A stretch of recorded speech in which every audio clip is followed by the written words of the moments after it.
Corazón gitano, final del destino. Corazón gitano. Corazón gitano, final del destino, temporada 2, capítulo 27. Después de eso, Maritza se casó con su nuevo esposo, de nombre Josué. Al principio todo fue paz y tranquilidad. Vivíamos en armonía, la familia se reunía, celebrábamos cumpleaños y compartíamos como nunca antes lo habíamos hecho. Parecía que por fin la calma había llegado a nuestras vidas. Pero en medio de esos días de aparente sosiego, Ángel de Mir no dejaba de recordar el pasado. Una y otra vez venía a su memoria aquella conversación que tuvo con su padre Fabián, en la cual él le había dicho algo que jamás pudo borrar de su mente. Que creía que a Luzmila, su hermana, lo que le hizo el abuelo Rogelio le había gustado, y que por eso ella nunca dijo nada.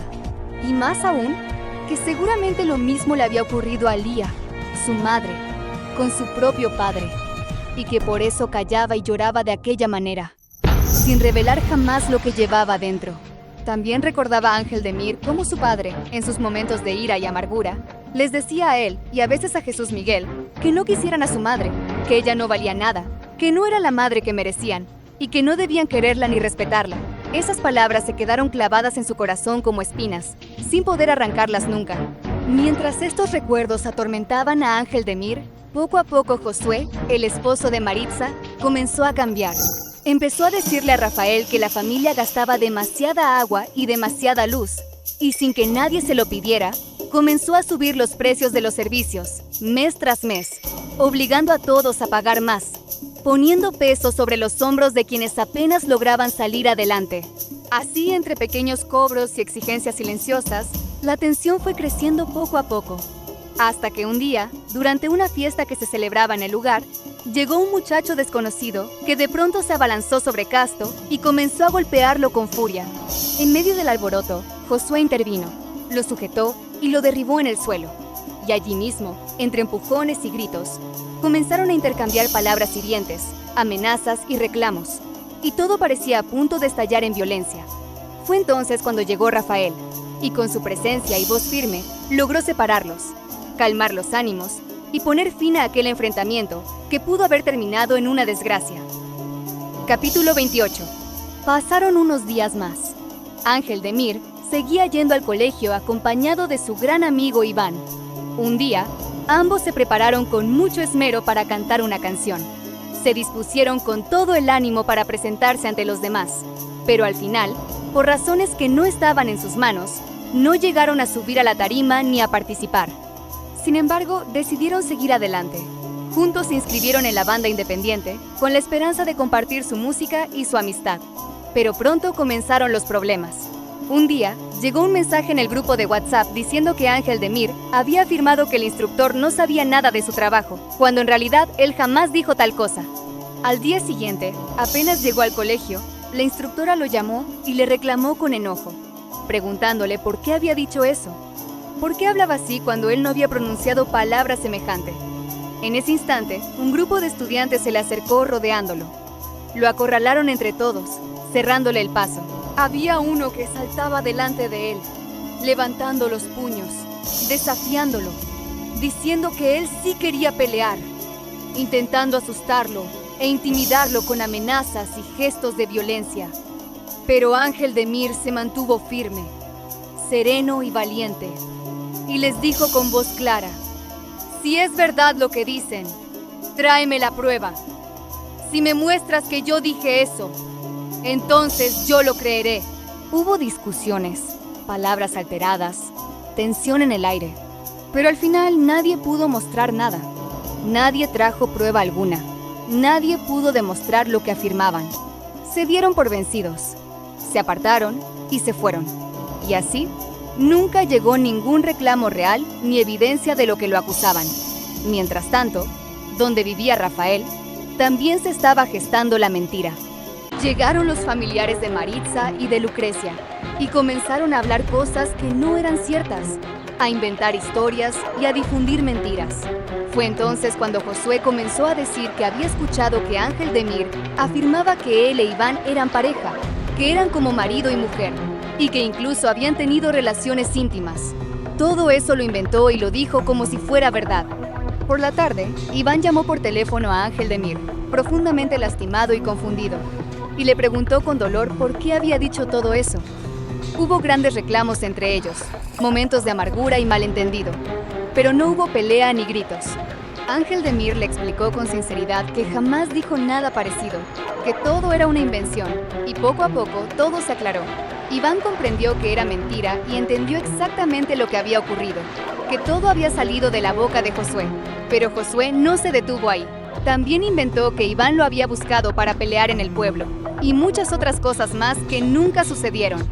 Con el paso de los días, las cosas se calmaron y los problemas entre amigos se arreglaron por completo. Sin embargo, Ángel Demir decidió no decirle ni preguntarle nada a Josué, porque comprendió que era una persona que no razonaba, que no entendía la verdad, y que no se podía llegar a ningún acuerdo ni entendimiento con alguien así. Capítulo 29. Pasaron los días, y un día su hermana Marisol llegó de visita para estar con su madre Lía. Cierto día, toda la familia salió a visitar el pueblo. Cuando regresaban, ya estaban a apenas unos 2 minutos de llegar a la casa donde vivía la familia González. Y con ellos venían también Maritza, Rafael y Josué. Pero Marisol se había quedado en casa, y mientras estaba cocinando, de pronto la cocina comenzó a incendiarse. Ella estaba sola, se alteró profundamente y no sabía qué hacer. Con gran angustia, corrió a sacar a sus hijas de la casa para ponerlas a salvo. A lo lejos, Ángel Demir vio el humo elevarse en el cielo. En ese momento, Rafael preguntó con calma, ¿qué están quemando allá a los montes?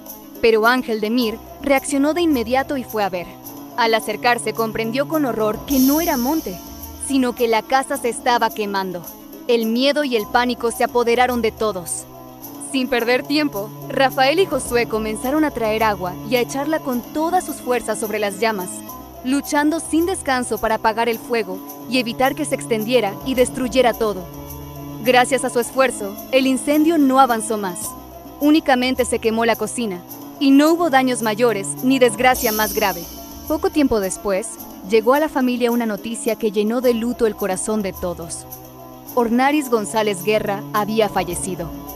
Aunque entre él y la familia hubo siempre enemistad, desconfianza y sufrimiento desde aquel lejano pasado, la muerte pesó sobre todos, y la familia guardó silencio y dolor. Y así, entre el recuerdo, la pena y lo vivido, poco a poco, con el paso de los días, la familia fue sanando y recuperándose. Capítulo 30. Pasaron los días, y Ángel Demir se buscó un trabajo al servicio de un hombre a quien llamaban el Chino, de nombre Julián. Un día, de pronto, le llegó una noticia dolorosa. Su primo Pablo y su sobrino Jairo habían fallecido. Vivían en lugares distintos. Jairo vivía cerca, en Costa Rica, mientras que Pablo vivía lejos, allá en Panamá. Aún así, decidieron ir a despedirse del sobrino. Se celebró el velorio, y al día siguiente asistieron al sepelio, al entierro, llenos de tristeza y pesadumbre. Julián, el Chino, le había dado permiso para faltar al trabajo al día siguiente, comprendiendo su dolor. Después de esos días de luto, llegó una mujer, la madre de Aurelio, a reclamar a la casa diciendo que Jesús Miguel González Atencio y su hermano habían faltado al respeto a su hijo en la escuela. Pero su madre, Lía, le respondió con firmeza que no era cierto, que sus hijos no eran de esa clase de personas, que eran niños muy educados y respetuosos. Sin embargo, la mujer insistía. Comenzaron a discutir y a decir que sí era verdad, afirmando que fueron los hermanos de Ángel Demir quienes faltaron al respeto, mientras decía que sus propios hijos eran tranquilos y que nunca buscaban problemas. Pero en realidad, eran sus hijos los que eran problemáticos, los que siempre andaban buscando pleitos y dificultades. Corazón gitano, final del destino. Temporada 2, capítulo 31. Un día llegó un joven de nombre Gervasio, nombre cambiado para proteger su identidad. Al principio se hizo gran amigo de Ángel Demir. Caminaban juntos de un lado a otro. Parecían llevarse bien. Pero pronto surgieron los problemas. Y Josué, el esposo de Maritza, comenzó a decir mentiras afirmando que ambos eran pareja, que andaban juntos de mala manera. Desde entonces, todo se volvió difícil entre ellos. Hasta que un día, Gervasio lo agarró en medio del camino y comenzó a golpearlo, dándole 5 bofetadas en el rostro. Ángel Demir no se defendió, porque sabía que jamás había hecho nada malo. y prefirió pensar que aquel joven lo humillaba sin razón, sin comprender en aquel momento que no era humillación lo que sucedía, sino maldad y mentira sembrada por otros. En medio de tantas dificultades, Ángel de Mir conoció a una joven de nombre Betsy, nombre cambiado para proteger su identidad, y en aquel tiempo se hicieron novios. Pero los problemas seguían creciendo. Casto y Josué decían que Ángel de Mir debía irse de aquel lugar, que gastaba demasiada agua y demasiada luz, que ya no querían verlo ahí, y afirmaban que era Rafael quien así lo quería y lo ordenaba. Pero en realidad no era así, todo era invención suya. Los días pasaban cargados de tensión. Un día, Ángel de Mir y Casto tuvieron una discusión tan fuerte que dejaron de hablarse por casi un mes entero, hasta que poco a poco volvieron a dirigirse la palabra. Después de eso, cierto día Jesús Miguel estaba en la cocina de la parte de afuera cuando pasó Casto y le dijo algo que no se supo bien qué fue. Entonces Jesús Miguel lo golpeó a Casto, y al tratar de defenderlo, comenzaron a pelear entre sí. Se agarraron a golpes y a insultos, hasta que llegó Rafael, junto con Maritza y Josué, para ver qué era lo que estaba pasando. Pero cuando llegaron, todo ya se había calmado. Capítulo 32. Pasaron los días y Ángel de Mir se casó con Betsy. Con el tiempo, ella quedó embarazada de él. Sin embargo, los problemas y los chismes nunca dejaron de aparecer. Un día, Josué le escribió a Betsy diciéndole que Ángel de Mir mantenía relaciones con Gervasio, cuando en realidad todo era pura mentira. Simples suposiciones e invenciones que habían fabricado Casto y él mismo. Entonces Betsy fue y le preguntó a Ángel de Mir si aquello era verdad. Él le confesó con toda sinceridad que todo lo que habían dicho era absolutamente falso, y le recordó que Josué ya había hecho lo mismo antes, inventando mentiras sobre él y sobre Iván para dañarlos, y que ahora volvía a hacer lo mismo, diciendo calumnias una vez más solo para quedar mal a Ángel de Mir ante los demás. Después de aquello, llegó la Navidad y se hizo fiesta. Hubo alegría, reunión e intercambio de regalos. Y cuando llegó el Año Nuevo, también celebraron juntos. Todo transcurrió en aparente armonía, como si nada hubiera ocurrido. Porque la familia González tiene algo muy especial. Por más daño que reciban, por más traiciones y mentiras que soporten, su corazón jamás llega a odiar con la misma profundidad con la que los hieren. Siguen adelante con la mirada firme, perdonando y manteniéndose de pie, sin devolver mal por mal. Corazón gitano, final